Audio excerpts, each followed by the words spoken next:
So, hello and welcome everyone to another CPD webinar. And in this session, we will be looking at the impact of transition on children and young people. My name is Angie Rogers and I'm the subject chair involved with the technical content within our assessment here at NCFE. And I'm joined today by my colleague, Janet. Hi, hello everybody. My name's Janet King. I'm the Sector Manager for Education and Childcare here at NCFE, and it's an absolute pleasure for Angie and I to be in your company this sunny afternoon. And if you're listening to this as a recording, we hope you take away some key messages to support you in your work. Thanks, Ange. Brilliant, thank you. So we're going to take a look at our intentions for the session today. So we're hoping, and we know, that you'll discover more about the impact of transition for children and young people. So we're going to be looking at what transition actually is. We're going to be looking at the types of transition, and that's both planned and unplanned transitions. Janet will be discussing a case study, looking at individual circumstances leading to transitions, and we will briefly explore a few theories around transition through development and attachment and our environments and the value of transitional objects. Janet will be discussing various strategies to support children and young people through transitional periods and identifying areas of good practice that we can all take on board in supporting the impact of transition on children and young people. So let's begin. So if we can go to the next slide. Thank you, Janet. So what is transition? So when you think about transition, what does it actually mean to you? I want you to take a little moment, take time to have a little think about what it actually means. Well, if we look at the examples here that are given, I'm sure many of you think the same. And I'm sure that many of you are able to apply them to certain transitions in your life. So we've got here a change from one thing to another. Now, this could be from one stage of development to another. Planned events at certain stages in our life, yes. This could be starting school or a club, outside school club, any type of event that may take place. Emotional experiences that we all experience at some point in our lives, yes. This could be a loss of a loved one or perhaps a pet. And then the other one is moving from one setting to another in our educational journeys. And again, yes, this could be a big leap from primary to secondary and secondary to college and perhaps on to university. Now, the term transitions has a variety of meanings that not perhaps as easily identified in one single definition. One generic definition could be that transitions are key events and or processes occurring at specific periods or turning points during our life courses, which we will look at in a moment on the next slide. What we do know is, of course, is that transitions are generally linked to a change, perhaps in our appearance or an activity, our status, our roles, and our relationships. But also within a physical or a social space, or perhaps within a person's cultural beliefs, their values and their practices, which can of course be linked to changes within the environment or the setting. So it is the process in which something changes from one state to another, similarly to passing or developing a shift from one thing to another. And when we look at the actual word itself, transition, trans means crossing, as in translate or transatlantic. But in terms of what we are looking at, and we are looking at transition as a verb, it is a process of doing in terms of a change or a passage from one state to another. So as the example shown here in terms of what a transition is, they all relate to an emotional experience that we all encounter at some point in our lives, whether that be planned or unplanned. Thank you, Janet. Next slide.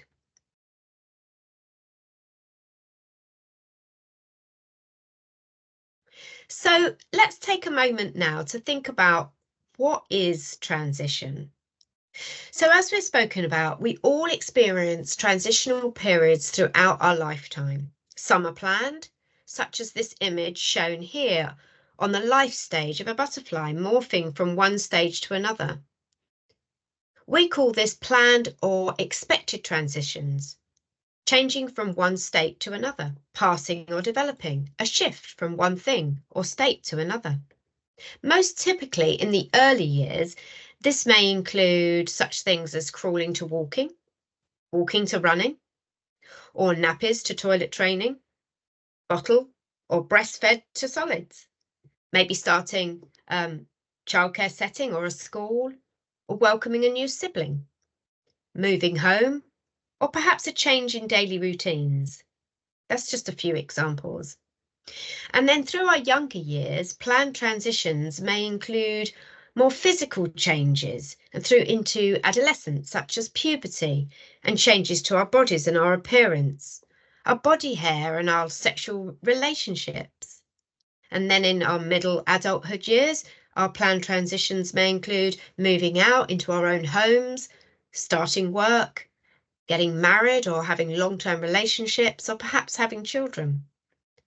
And then in our older years, planned transitions may include retirement, a change in lifestyle, receiving care or changes to our bodies in terms of physical fitness and health, or perhaps a loss of a loved one.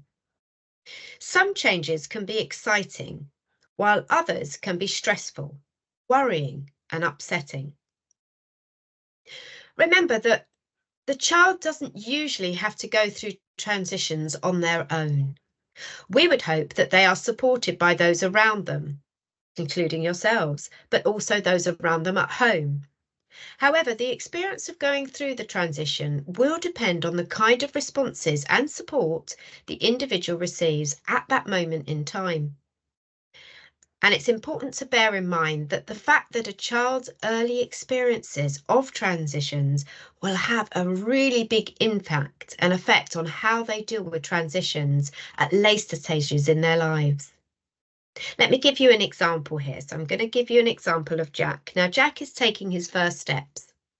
He stumbles and accidentally pulls off the tablecloth, smashing some cups and plates. His parent shouts at him, "You silly boy, look at the mess you've made." Jack cries, and the next few days seems reluctant to try and walk again. If this irritable response is repeated regularly, then Jack's transition from crawling to walking may be delayed. He may also lack confidence and may be unwilling to attempt other new skills. So these planned transitions may be more difficult if an individual does not know what is happening or does not feel ready for what is happening, feels worried about what is happening because it's new or it's unknown, and perhaps needs time to let go of something that has ended before moving on. And perhaps feels like what is happening to them is perhaps out of their control. I'm sure that all of us here can relate to these experiences as well. And as an example could be a transitional change to perhaps structure and routine. As we know, structure and routine is reassuring. It's reassuring to us, but it's also reassuring to children and young people in the need of a nurturing approach. And we ourselves, as I said, may have experienced this when a change has occurred to our daily routine, perhaps an unexpected meeting or an unexpected visitor that has called in. An example to a child may occur in the last few weeks of school. Now, I've actually experienced this myself, where they may feel that things are different from the norm. The structure of the lessons aren't the same. There's different activities going on. And this may well be unsettling. This could mean that they dysregulate or are easily upset. And even though they are sort of theoretically looking forward to no more school for 6 weeks, it can still be a worrying time. I know there are many children that become very anxious around the end of term time. A child or young person may also find change more difficult if they already struggle with things such as anxiety, low mood, problems at school, or perhaps self-esteem issues. So having a different experience towards a transition could make a more positive experience for the child or young person, offering a sense of self-confidence and really building resilience to overcome those challenges. So let me give you another example, and this is Chloe. Chloe is only young. She's around 10 months old, and she's holding a spoon for the first time. Food is going everywhere but in her mouth. Big brother is teasing her and laughing, so Chloe learns that spreading the food on her face brings a big smile to her brother's face. The parent could, at this point, get angry at the big brother and angry with Chloe. But instead she smiles and she gently encourages Chloe in the right direction. And when Chloe gets it right, both the parent and the big brother give her lots of praise and big smiles. So by responding warmly, firmly and consistently, even when a child has made a mistake, the child will come through that transition with more positive rewards, feeling she belongs, feeling more confident, deepening a trusting relationships with the important people around her. So now let's have a look at some transitions that are unplanned, because as we know, they're not all planned. Some are unplanned events or unexpected incidents or experiences. Now, these may be positive or they may cause adverse effects. So you can see here by the image that I've used that you would not expect an elephant to come to tea. And again, these types of transitions, remember, they're processes in which something changes from one situation or state to another. And these could include having to move perhaps to a new location, and that could be within your own country, so another county, but it could be moving countries completely, thinking about migrants or refugees here, and thinking about the impact on those at the unexpected transition. It could be perhaps a new opportunity that has arisen out of the blue and changes suddenly have to occur. Or perhaps new relationships or issues surrounding existing relationships that have caused an unexpected event to occur. But it could also be more challenging or traumatic experience, such as trauma during perhaps pregnancy or birth, or trauma experienced through childhood, adolescence, or even adulthood. So examples of these could be bereavement, ill health, mental health, discrimination, such as harassment, victimisation, bullying, or perhaps an incident or an accident that has occurred. It may also include perhaps attachment issues or abandonment or a form of abuse, including that of domestic violence or perhaps witnessing a form of abuse. But it may also be linked to changes within the family dynamics, such as divorce or separation. These traumatic events create a change and a period of transition for children and young people. With unexpected transitions, much damage can be done to a child or young person if their feelings are not responded to when some serious change is taking place.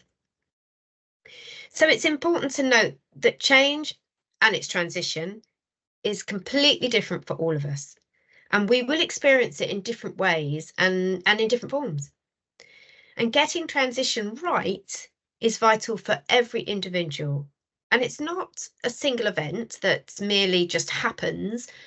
Transition should be perceived as a process rather than an event that evolves. Children, young people, adults and teachers and parents together really need to support those children. And transition has been described, and I like this, as an ongoing journey rather than a destination, because it's forever changing. So I'm going to pass over to Janet now, who's going to share a case study which will demonstrate how this change may impact us. Thank you, Janet. Thank you. Thanks, Ange. And just to pick up from some of the things that you said there, which are absolutely powerful and which sometimes I think we forget and we take for granted. And I was just thinking of some of the planned transitions that we can often take for granted. And those things that happen during the day that evoke change that we might describe as micro transitions, moving from one area of play to another, or suddenly coming into the early year setting or the classroom environment and things being arranged in a slightly different way, and how unnerving that can be. The people are the same, but the room's different, the environment's different. Sometimes it's a good thing and it's exciting, and for others it's quite shocking and alarming. So micro transitions also are something that we need to be aware of, and how that can have an impact on children. And all children and young people, of course, will respond to things differently, down to their experiences, but not just that. I think if you truly reflect on how we experience each and every moment of every day, we wouldn't repeat the same mood or the same feelings over and over again. I think it depends on what's going on. What are the circumstances today? What's just happened? What happened a couple of hours ago? What's the home environment been like? What's been going on? And often we get to know our children and young people so well that we can actually identify that and recognise that. I think as adults and colleagues, we recognise it in each other, and we're supportive and we respond and we keep an eye on each other. I think it's absolutely something that we just need to make sure that we do with the children and young people that we are caring for. I think we take a lot for granted in what a planned transition should be, and that it should follow a certain pattern. And I want to share a particular case study that should have followed a particular pattern. It was a planned transition, and it's a young girl. This is a true story, and it's not dramatic, but it highlights the point. Young girl, aged 4. The young girl took a while to settle in her nursery, but once she did, she absolutely thrived. And the key person and colleagues and staff working within that early years setting got to know the little girl extremely well, and they nurtured her, and healthy dispositions to learning and development. Just enjoyed herself every minute of every day in the nursery. Loved it. Made good friends, made good progress. Parents happy. Everything was going well. And of course, we have that natural, planned transition. We're going to go to school. And not too much fuss was made of that, but the typical preparations were made for the little girl in question, and there'd be lots of chats about it. There'd be walks past the school. There'd be meetings of teachers in both the school environment and the early years setting. But when the time came, there'd been a gap of about 4 or 5 weeks between actually not starting the school and only having a little bit of time in the nursery. So let's imagine it. Let's go with this little girl. We're going to nursery. We're going to school. We don't really know any of the children there. We don't like what we're wearing. We don't like that we're carrying a little satchel now, a little bag. We don't like it. We don't like the idea that everything sounds different on this journey. We don't like it when the school smells different, when it looks different, when the key person isn't there to meet you at the door. Not getting off to a very good start, but you could say this is part of a planned transition. These things are expected. We then experience a difficult sort of 2 to 3 weeks of a very distressed child, to the point Mum decided on occasions to actually keep the little girl at home. It was very, very traumatic. It was difficult to be able to sort out work.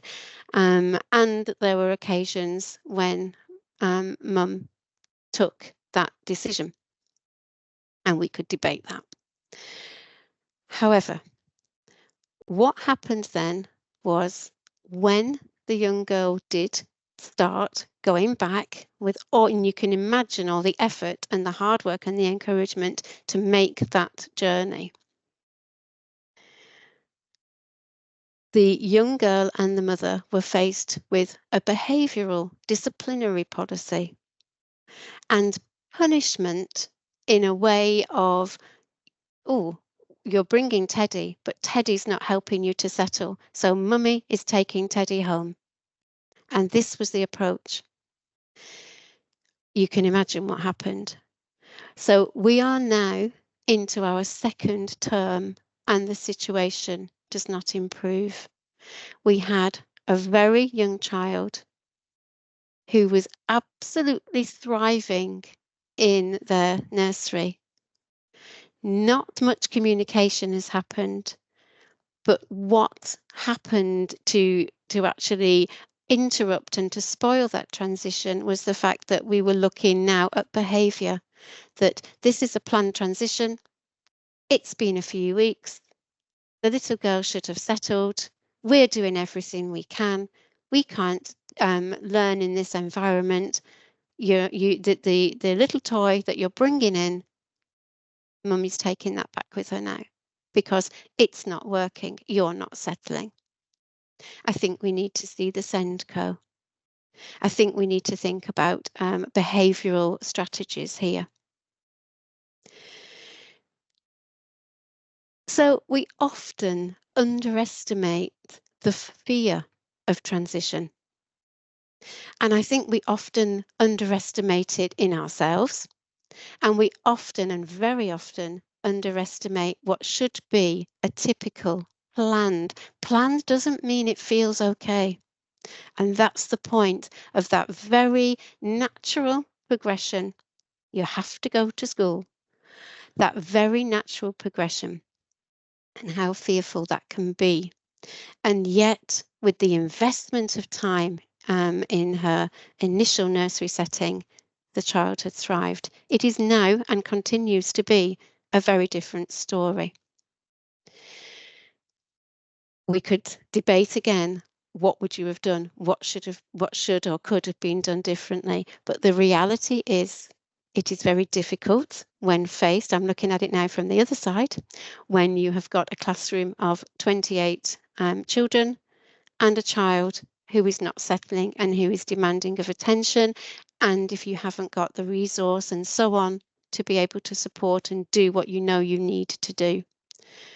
There is no blame being laid here, but there is a problem with what we understand as a planned transition. Another case study that I'd just like to share with you is with an older child. And this is a child, I'd say, sort of 8 years old. And Angie mentioned about the significance of moving from one area to another. So we have a child, 8 years old, male, moving from one part of the country to another. This child, known to the school, had suffered at the experience of domestic violence. In the classroom he goes, very timid. Again, didn't like what he was wearing, didn't like where he was, didn't have any friends, didn't know anybody. And he was introduced to a few people. The accents were different. He didn't sound like they did. It all felt very odd. When it came to some reading strategies, the teacher, again familiar with the routine, was using some paired reading strategies. Off the children went, and reading beautifully and sharing beautifully. This little boy didn't understand shared reading. He didn't know what was expected.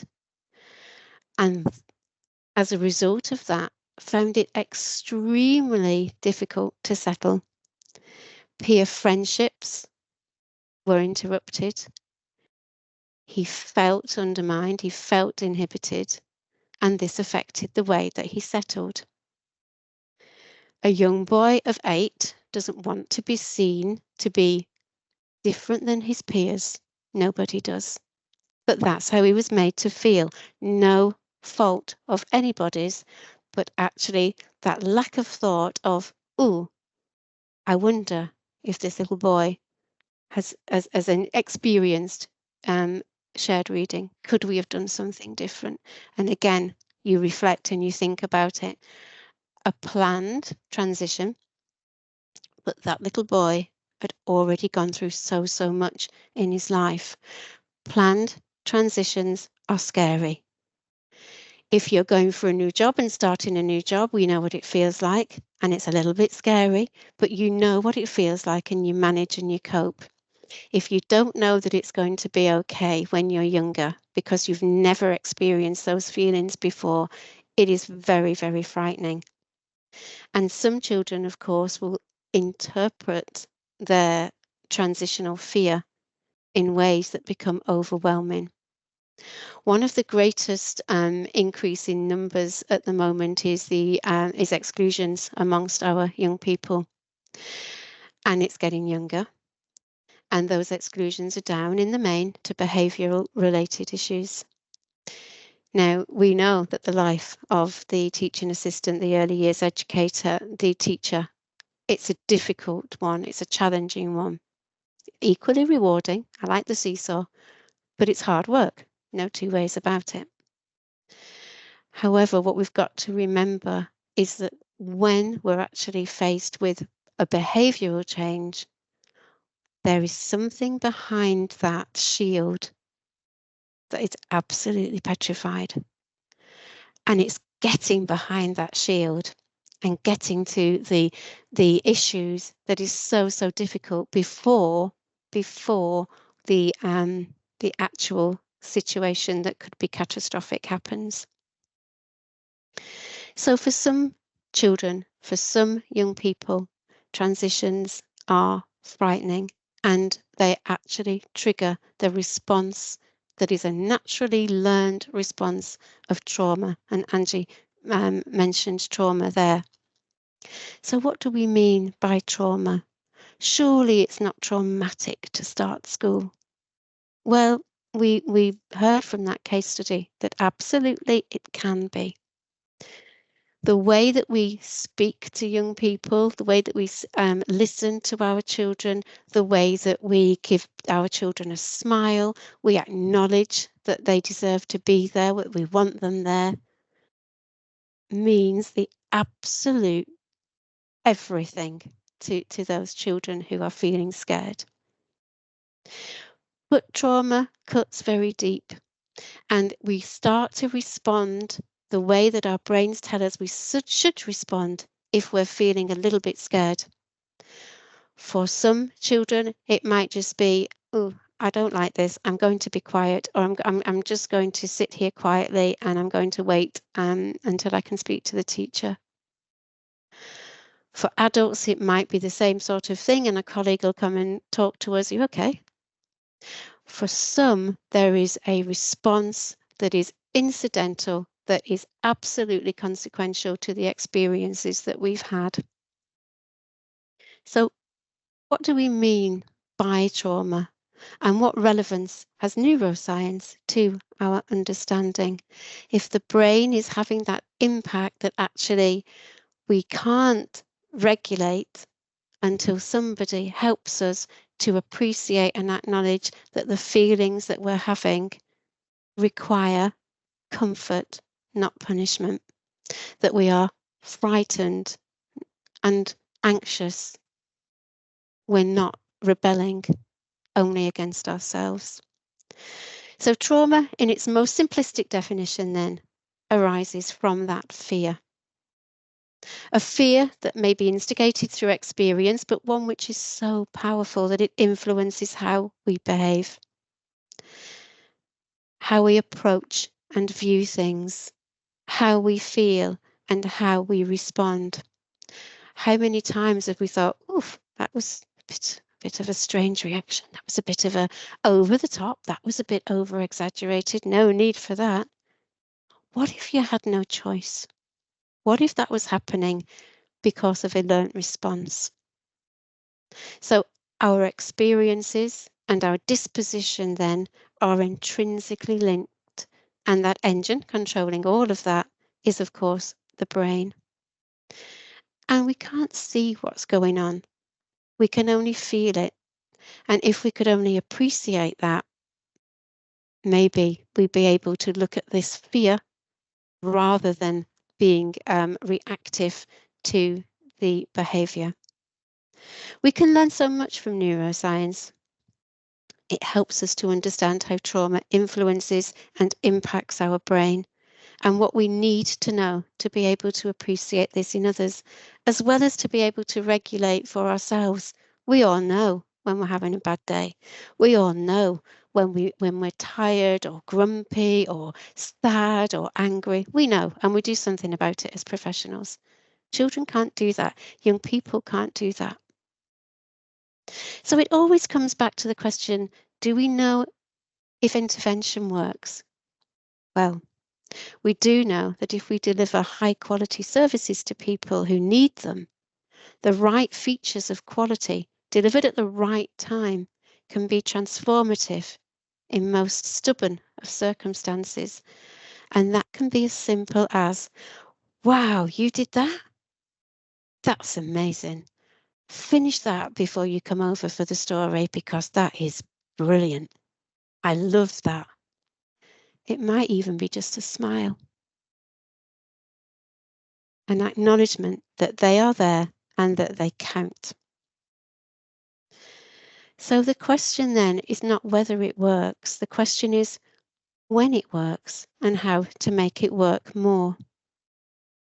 We need to identify and intervene when children may already be victims of abuse. The little boy who reacted by becoming very tearful because his response was, get me out of here. This is scary. I'm going to freeze here. Get me out of this situation. This is bad. Neglect, living in adverse childhood environments. We need to better equip parents and caregivers with the necessary skills to avoid those experiences that may arise within the home environment and encourage development of social and emotional well-being and resilience in the child. We need to ensure that indirect harms from, for instance, domestic violence, substance use and misuse, and other mental and behavioural incidents in the family are identified, addressed, and their impact on children minimised. Delivery of key public health messages throughout the child's first 7 years of their life from conception so that families are supported to make long-term health-enhancing choices. Promotion of bonding and attachment to support positive, good parent-child relationships, resulting in secure emotional attachment for children. Strong connections, strong positive relationships. Critical to how we feel. Critical to feeling accepted and valued. Critical to transition. The promotion of positive maternal and family emotional health and resilience. We all face difficulties, don't we, at some time in our lives. Every time we learn a new skill, face a new situation, deal with conflict, experience loss or disappointment. We all experience that. However, some people have more than their fair share of challenges, whether that's through disability, bullying, abuse, poverty, or other tragic circumstances. We need to listen, we need to observe, we need to care, and we need to appreciate trauma for what it is, an absolute brain-changing fear response, and do all that we can to support a healing brain. Transition can be very frightening for children and young people. Angie, some theories. Hi, thank you, Janet. Both of those case studies were excellent examples of when planned transitions don't run smoothly. And sadly, this is common, as you spoke about. And this is why we must really understand all there is to know about transition, as Janet sort of emphasised there, and ways we can understand how the child or the young person actually feels. And we must be able to support them the best way that we can and avoid such issues such as exclusion that Janet spoke about and school avoidance, which again, Janet mentioned is so prevalent at this moment in time with worrying numbers of children out of education and the impact that has on them now and in their future lives. So this is really concerning. So I think there was some really important takeaways there, Janet, and talking about ways in which we can really support those children and young people. I think that was really thought-provoking. So thank you. The conceptualization of transition, as we've heard, is invariable, underpinned by various theories surrounding children and young people's development, and particularly by developmental psychology. And this touches on what Janet spoke about. And as we know, development is about the processes of growth and change and that transformation. And as we've already spoken about earlier, it's about moving through that sequence of those age approximate stages in terms of those planned transition and that expectation of, that first case study, the expectation of that child moving from nursery to primary is absolutely massive. There are a whole range of theoretical interpretations of development, each offering different perspectives and understanding around transition. Jean Piaget's constructivist theory is one of the most influential on the elaboration of the stages of the human development, which I'm sure you're aware of. And Piaget saw that these psychological stages, they saw them as steered by a process of stability. He suggested that children develop the schemas to help represent their understanding of the world and that they can try to assimilate the world to their schemas. And this is until too much external inconsistencies create a change, a bit like that case study, creating the change of moving from one setting to another. And it's about that readjustment to create that stability of their worldview again. And these aspects in time become crucial reference points for discussion and the most suitable timing for those transitions. And as I said, it's about that particularly around that starting school from preschool, nursery to reception and on to key stage 1. And there have been many debates surrounding the concept and assessment of children's readiness for school or learning and are greatly led by developmental ideas. An interesting fact is that the concept of readiness appeared in the educational literature during the 1920s. So we're still talking about it today in 2024. And these debates are also influential on beliefs around child's readiness to deal with a range of successful transitions. Psychologist Urie Bronfenbrenner was mostly concerned with an individual's position in a wider ecological system and how external influences can affect the role of caregivers and others to promote the healthy development of children and young people. I'm sure you're aware there are 4 aspects of his ecological system that consists of the microsystems, the mesosystems, the ecosystems, and the macrosystems. So if we were to look at these a little bit more, when we talk about the microsystems, we're looking at what may be affected or a response to the system around them, such as those carers, the home, the nursery environment, and the impact that that has on that child. He later added a chronosystem illustrating how an event or a situation may affect the child over time. Like I spoke about earlier, how we were talking about Jack and his crawling from crawling to walking, and how an effect can then affect them further down the line for another transition.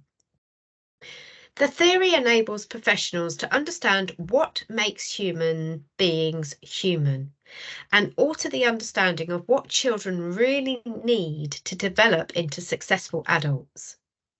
And this leads us on to attachment and the relationship a child has between themselves and the main carer, which Janet has already drawn our attention to, and the value and the importance of those strong attachments, those secure attachments. So as we know, a child who shows secure attachment, if their main caregiver is sensitive and responds to their needs quickly and consistently, and really allowing an opportunity to confidently explore without that worry about whether the caregivers has that love for them. It's that sense of belonging and knowing. We know that a child can have insecure attachments if their main caregivers are insensitive, angry or rejecting or non-engaging, and this can really impact enormously on those children's transitions, as Janet spoke about earlier. And having a lack of secure attachments will cause the children or young people to feel those anxieties, that stress within periods of change, and therefore unable to deal with the transitions, whether that be planned, as we spoke about, or unplanned. Because remember, it's the planned transitions that we take for granted that people and young people are able to deal with, but actually it depends on the situations they've had in their lives. We know that when a child's early life experiences are filled with warm, happy and secure emotions, the brain is able to activate these feelings into positive mindsets, and therefore supporting the child and young person in approaching new transitions with more confidence, despite knowing it might mean letting go of some familiar rules or surroundings or whatever it may be, and trusting new ones. And our role as practitioners is to create those trusting relationships and those secure surroundings through periods of transition, particularly with our younger children. And this brings us to the value of transitional objects. And I know that Janet spoke about this earlier with the teddy being taken away. Now, a transitional object is anything which for the child symbolises home life, significant people or other things that are familiar to them. A transitional object in the child's emotional life is highly significant, as it is a sign of personal growth and creative living, if you like. Donald Woods Winnicott was a paediatrician who was amongst the first cohort to train as a psychoanalyst in the 1920s, and one particular area of focus was that of his transitional phenomena. This concept surrounds the interpsychic and the intrapsychic dynamics of an individual's journey towards the ability to really distinguish from me, themselves, and from not me, not themselves. For example, the ability to symbolize something. And Winnicott emphasized that it is not the child's highly valued article that is in self transitional, but instead the transitional object that represents an achievement in development, which marks the beginning of a child's perception of the caregiver as someone outside and separate from themselves. So an example of a transitional object, and you will know this yourselves, could be a comfort toy, as shown here in this image, which is so lovely, but could also be but here, as you can see, this stuffed toy, you know that is special to that child. It's almost a magical object, just like in the case study that Janet spoke about. And I think we can all remember a transitional object of sorts that we have had over time. Now, some key attributes of transitional objects include that the infant has the total rights over it. So you can understand when they go to school and they are told they cannot have it, and they are told to put it in a box and told to put it in their home bag. The object may be cuddled, loved, and mutilated sometimes. It must never be changed except by the infant. The infant has that choice over that transitional toy. It has warmth, it has some validity that indicates it has some reality of its own. It exists independently of inside or outside and is not hallucination. It's not an hallucination. It's a real, it exists. And over time, it loses its meaning and becomes sort of in a state of limbo, if you like, where it is either not forgotten and not mourned. So transitional objects do vary from child to child. And like I said, I mean, my children had their muslins. One called them a muumuu, the other called it a nunu, but they both had muslin cloths that they would use. Some children suck their fingers or their thumbs, and some use individuals as their transitional object. It could be the practitioner or the key person or another adult or a parent or the other caregiver. The older child may have a firmer grasp of being loved and cared for and feel safe inside without the need for something so tangible.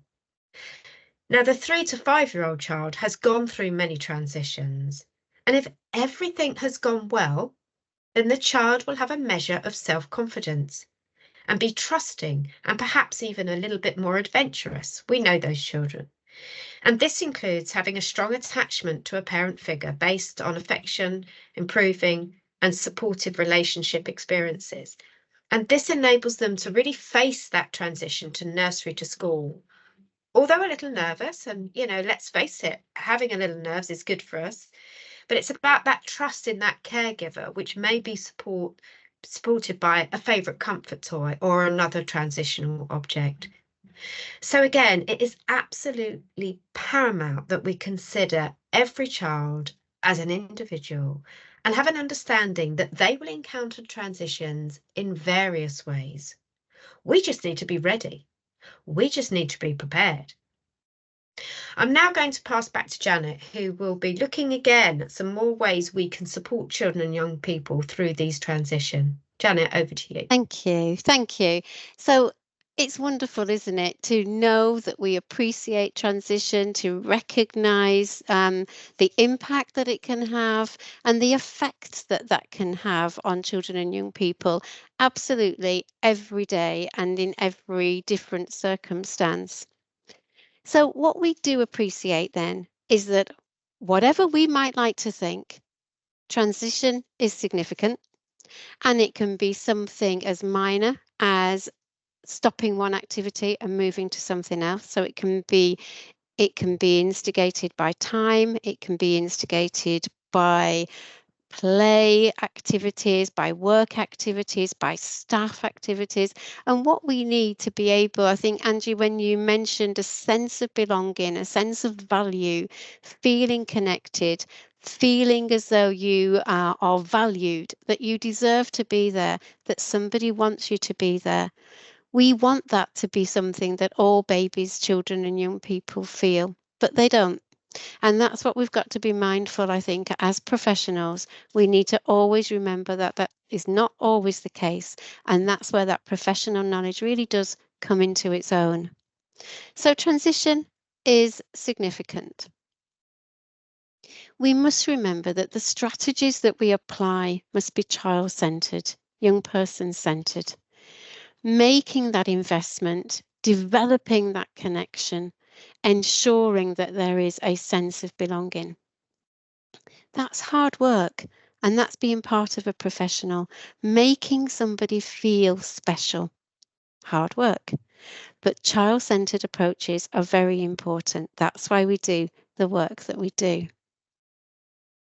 We need to observe. We need to be always watching, always mindful of the behavioural traits that we're seeing in the children and young people, behavioural traits that we might be sensing in the parents and caregivers. Let's get this kind of picture as adults as to the sorts of moods, the sorts of experiences that the child may have had on their way to school. Beginning to understand each and every child.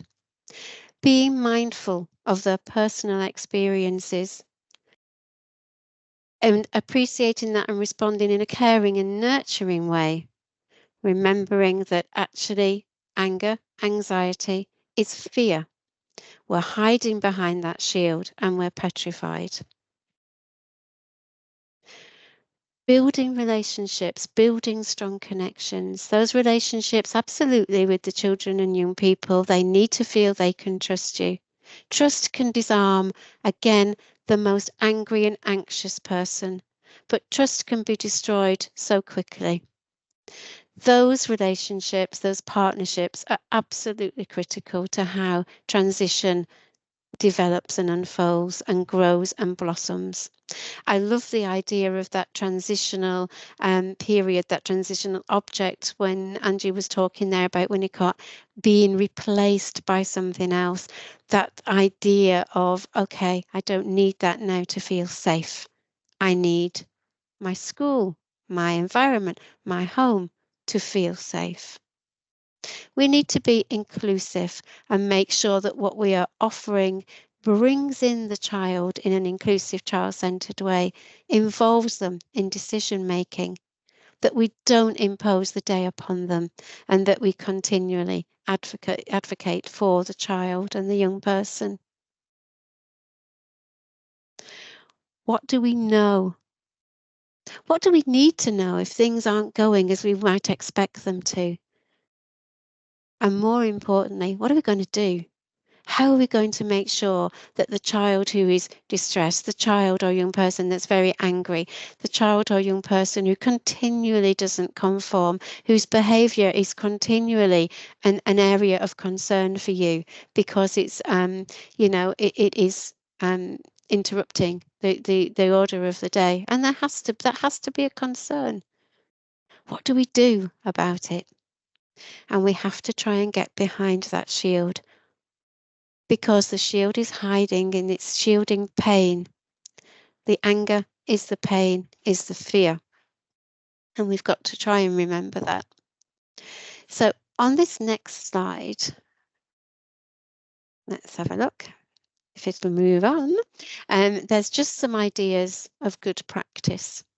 So collaborative working, building those relationships with the child, with the parents and those primary caregivers, with other professionals, and having that whole school approach that puts the child first. How different those experiences could have been for the young girl in the first case study if there had been that whole school approach. It's okay. This little girl is bringing in her dolly, her teddy, and it sits here. And everything's okay. This is the way we are settling. And then all of a sudden, should be settled by now, that's going. Undid an awful lot of invested time and work. Sharing in information with others. Those observations that are allowing us to reflect and to see what's going on and to know what to do next, because we're professionals and we just incidentally know what to do. Having those opportunities to have face-to-face times. Sometimes you may have to have formal conversations, other times informal, but you do it from a basis of trust and non-judgmental. Some things might be better written, digital. The appropriateness of how you're sharing information, and again, always advocating for the child or young person.